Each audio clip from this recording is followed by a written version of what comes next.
just the facts, ma'am. And here's our guest, Naresh Vissa. He's founder and CEO of Koresh Medium and Marketing, and a best-selling author. And his books include, I'm just going to give you the short titles because all of these have extra titles. The Trump Book, How Digital Liberals Silenced a Nation into Making America Hate Again, 50 Shades of Marketing, Podcastnomics, the new PR, and the new book From Nobody to Best-Selling Author.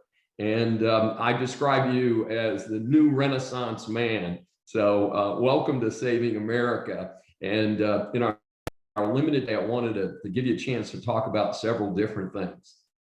Thank you so much, Professor. It's a pleasure to be on. Looking forward to the discussion. And the first one I want to ask you about, because I know it's something that's a hot button for you, is why are Biden and Harris denouncing Antifa and the rioting and looting and violence that we're seeing over on the West Coast and in other American cities? Well, the easy answer is, why would they denounce them? Those people are leftists. They are voters who are Biden-Harris supporters. So it doesn't make sense for President Biden or Vice President Harris to denounce them and to tell them to stop doing such things. They'd be losing a good chunk of their voting base. And it's not just on the West Coast. I mean, Antifa, these leftists, the rioters, they are all around the country. And we're now in a situation, or we have been, I think, really since 2016, we've been in a situation where every vote matters. So if you're going to lose 30,000, 40,000 votes because you disenfranchise people for rioting or for looting or for assaulting or killing or plundering, well, those are votes that you're going to be losing in upcoming elections. And we saw with certain states, some of these states were 20,000, 30,000 votes. In the case of 2016, there were some states that were less than 10,000 votes. So every vote matters. Well, that's interesting, though. You know, one part of this is my understanding of Antifa is that they are actually an anarchist organization. So they're against government, whether it's run by the Democrats or run by the Republicans. So do you think that Biden and Harris may be overplaying their hand, that they're losing the middle of the country? Well, I'm not talking about Antifa specifically. You have to think about the BLM supporters, the BLM writers. They're not Antifa. They're left-wing Marxists, and they came out overwhelmingly against Trump and the Republicans. So it doesn't matter if you're Ted Cruz or whoever it is. Those people are against you. And you remember BLM, they funneled billions of dollars into the DNC, into the Democratic Party. These guys like LeBron James and some of these other celebrities, they raised a lot of money and they got tons of people, millions upon millions of people to register to vote Democrat, to push Republicans out. And it worked. It worked in the Senate, it worked in the presidency. So I'm not specifically talking about Antifa, I'm talking about, in your original question, you said the left-wing rioters. They are overwhelmed. You're not going to find too many Republicans in Antifa. And and in the case of Antifa, look, the term anarchy has become, it's become somewhat distorted.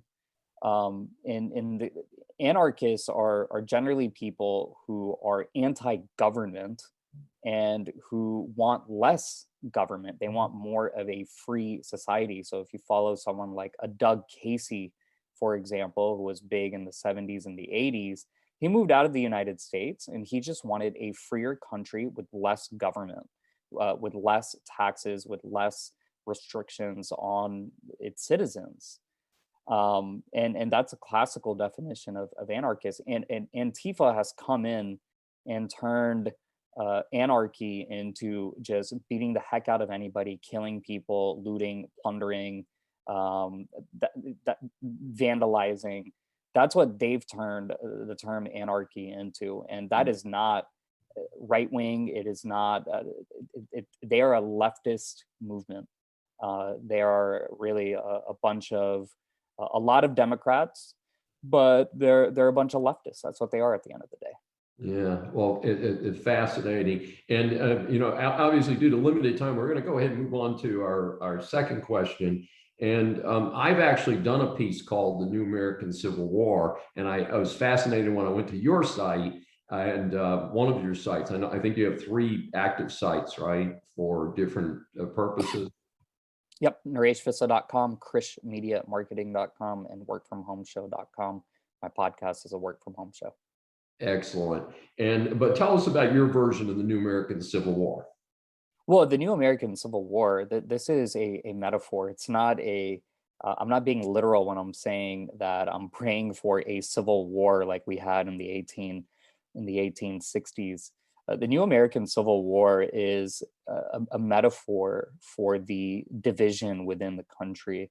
And it has to do with the lack of communication between multiple sides. And really, there are 2 sides. There are not 4 sides or 5 sides. Yeah, there are independent parties, but the way the country has gone, it's either you're on team A or you're on team B.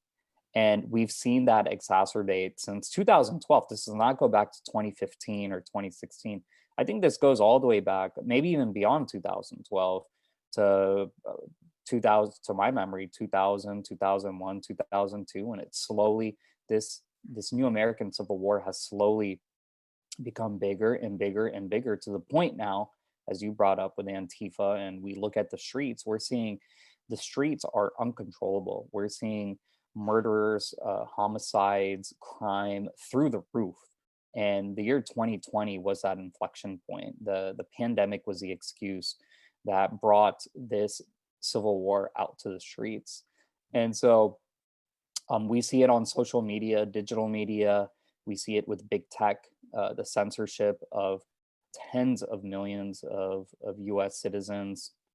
We've seen it with the attack on the First Amendment, the attack on free speech, on freedom of religion, on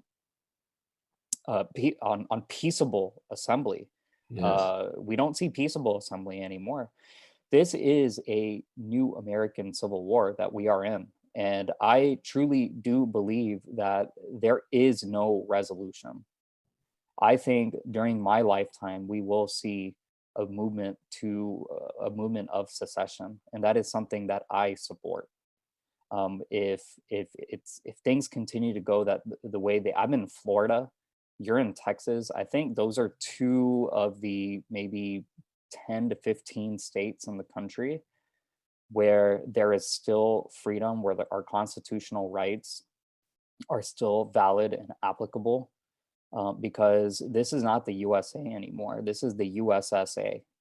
And I do think that as we move forward, the only solution, the only resolution is for secession. And I fully support Florida, Georgia, Mississippi, Texas, like I said, 10 to 15 states forming together and saying, hey, you know what?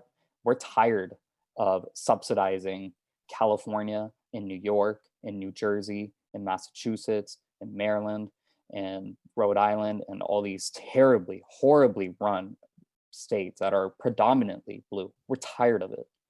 We're tired of you other states ruining what we have going on in our states. And that's why you're seeing a mass migration. Again, this is all a part of the new American Civil War. People aren't taking out their guns. By the way, the Second Amendment is under attack as well. People aren't taking out their guns and fighting that way. They're fighting with their feet. And so you are seeing home values through the roof all around the country, because the wealthy and the educated, those who are fed up with the rioting, with the crime, with the high taxes, with the regulations, these stupid mandates that have nothing to do with science or with data, nothing. Well, they have to do with power, which is really part of the big concern. Hey, we do have limited time, and I think you raised some terrific points. And of course, the southern states that you mentioned, I think, will actually be picking up congressional seats. California, I think, is the first time in decades and decades has lost population, and people are responding to the protection of their constitutional rights in states. And I agree with you. If I wasn't living in Texas, the other state I'd want to live in is Florida.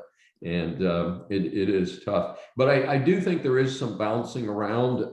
Maryland has a Republican governor right now, but Yes. of course it's difficult because it's still a state controlled by Democrats. And of course, what we learned with the Republican Donald Trump is that he was kind of the voice crying in the wilderness, as the cliche goes, because the federal bureaucracy does not switch from pro-union, pro-control to a more pro-business environment just because the president does.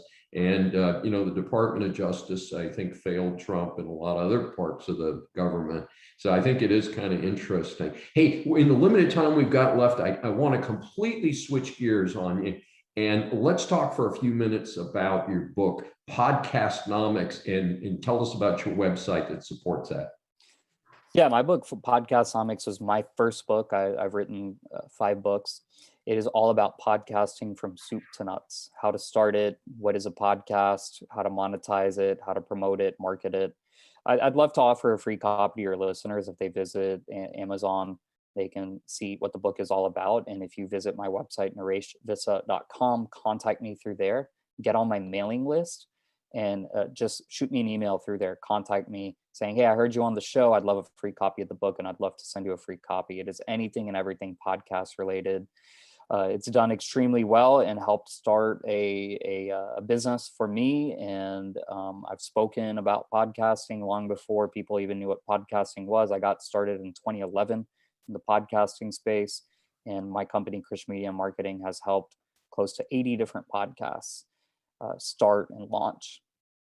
Well, that's fantastic, and I do encourage our audience to check things out more. Due to what we have found, speaking of podcast and experience, is that we're at about the length of time that we can get people to pay attention. So we want to keep it in that time frame. But I hope that people will go to your websites and follow up. You have a lot of valuable stuff to say, and hopefully we'll have another opportunity to visit in the future on Saving America. Thank you for being our guest. Thank you so much. It's been a pleasure.